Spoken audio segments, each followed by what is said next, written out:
Look at you. What's in your ear? Give me that. Give it to me. Cat. Oh, and cat. Hi, Winnie. Hey, Winsies. Hey, beautiful. Look, I've got a battery charging up. Ew. I've got a battery charging up. Oh, it's almost done. 8.4 volts. This battery wasn't even low. Yeah, here's my box. It's a metal battery box, which we had batteries. This used to be my storage box originally, but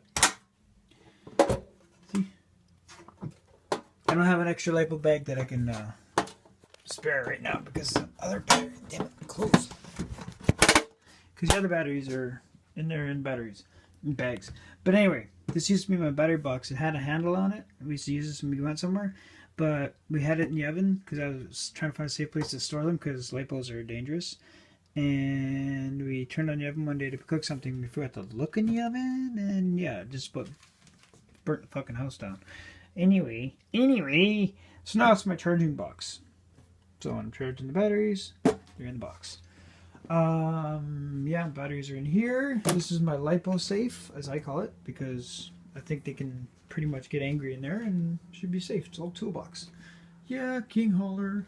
Some of you know I'm using these thin little stir sticks because this is my trailer frame. But I want to show you guys. This is how, I mean, yeah, they're still wet, but they'll lighten up a little bit. But you get a difference in the contrast. That's soaking them in coffee with coffee grounds, like basically a pot of coffee. Take the grinds, throw them in a bag, and yeah, leave them in a Ziploc bag overnight, and this is the result. Pretty cool, eh? Gives them that aged look. And when they dry out, then I can think about using them.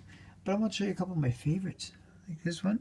Look at that. That's gonna look so cool on a semi-truck trailer deck, eh? Because that's what these are for. And there's this one. It's got a nice little knot in the middle of it, which is perfect.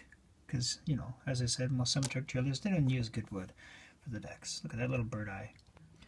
The reason they don't use good boards, like I said, is because say you drop like you know, whatever it is you're loading. This one too. Look at that. Isn't that neat? And yeah, there's a contrast. So you say you're here. So you're loading, like this is what the deck's gonna look like, except for they're gonna be on the other side and blah blah blah.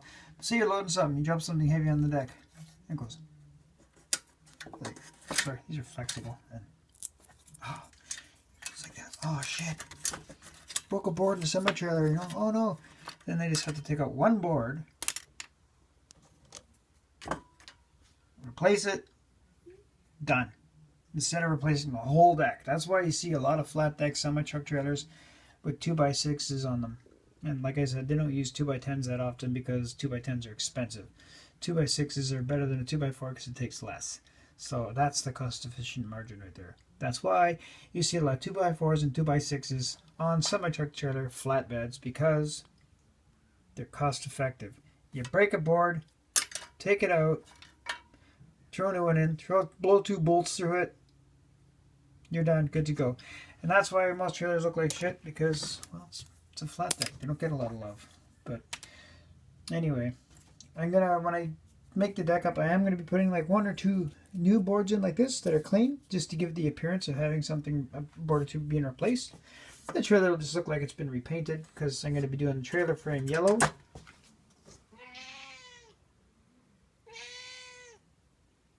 You want to smell that? Here, smell these ones. These ones smell like coffee. No, smell that one. Pretty neat, huh? This smells. Ah, my cat smell everything. Watch this. That's neat. Smell these for me. Cats are smellers. Here, smell this. This has got a bit of jackalope place on it. Yeah, pretty cool, huh? Anyway, so yeah, the trailer is going to be yellow and black. And I also took flat black and I kind of smacked it all over the place in here. And yes, I will be putting grease on the hitch when I'm ready to use it. But I rubbed some flat black on top of some of the bolts and all around in here just to take the sheen out of it, like on this hitch pin. And I am going to be putting a micro servo down here so I can use this on a third channel whenever I get around to doing that. I got to get a receiver for this thing because, like I said, the receiver that's in here belongs to that, and that thing needs the 4th channel because it's got lights, it's got a winch, it's got speed control, and it's got servo. This right now just has the shift servo and steering. So it needs, right now it's running a 3 channel, but it's going to need a 4 channel to run this. Or if I can't use it, then it needs at least 3 channel. But like I said, this has that truck's 4 channel in it, so it's got to come out of here. Sorry. Oh yeah, I also painted the screws. These are the ones that you undo to take the body off to do maintenance, which I have to get in there anyway. Yeah, I don't know if anybody's really seen it here. I'm sure you guys have seen this a billion times. Here's where it goes. I just use Velcro to hold the battery in because it's good enough. And there's my little guy in there, little driver. My detail, my dashboard and whatnot. Didn't do too much in the interior because you don't really see it. Here's my plug. Oh, hang on. I can't remember the guy that did this in a video. But he made a valid point about making these. It's just you wrap a little bit of cardboard around the end of the plug, put some electrical tape on there. Because he had a problem where he had a ESC, or it was a BEC in the ESC, or it was just a BEC. It fried because the residual power that's left inside of the unit. It's like, you know, when you turn on your stereo and it's not plugged in, it goes boop for a split second. Residual power. And, well, those 2 terminals touch something, metal, it can blow it. It can fry something. And that's what happened to him. And I took his heat and I made a couple of those for one, or made one of those for every one of my trucks.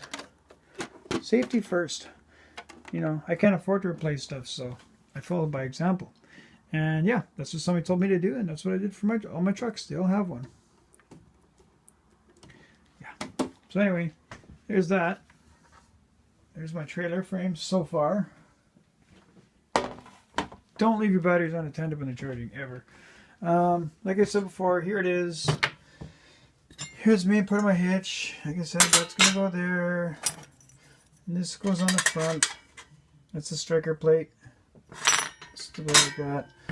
This has to go underneath there to raise it the right height. And then I got to think about making some back support for this thing from around here.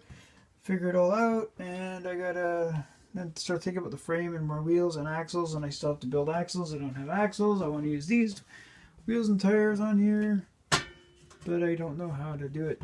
I have to make axles. I have to fabricate the whole damn thing. It's kind of annoying. Some people say, oh, it's cool. It's really creative, inventive. Yes, it is. But you know what? It's stressful. It blows my mind. It drives me crazy because I have to fabricate the whole thing. I just want to get my trailer made, take it out, and drive it. Because look, there's my trailer on there. Hey, nice and long. Make some scale cargo to go on the back. Anyway, so that's that in a nutshell. There's my boards. Like I told you, I was going to show you guys as I update it as I go. So here we go. These will lighten up a fair bit when they dry out, but they're still going to have that, you know, that aged look. A little older, a little darker. You know, instead of looking like a big shiny penny semi-trailer. Give me a break. It's not a show queen. So yeah. So this part will be yellow. And yeah. So yeah. This trailer will be yellow. That will be wood colored. The cardboard I'm going to be laying underneath it to hold it up. I'm gonna paint flat, or like a gloss black, because I don't have any flat black, and spray paint. Oh wait, maybe I do. If I don't, I'm going to get some spray paint, and then I'm going to spray paint the cardboard flat black. So when I put the wood on top of it, whatever light you see through, you'll see as dark, so it looks like there's depth instead of being a piece of wood underneath there. So yeah, there you go. Anyway, later. Build with passion.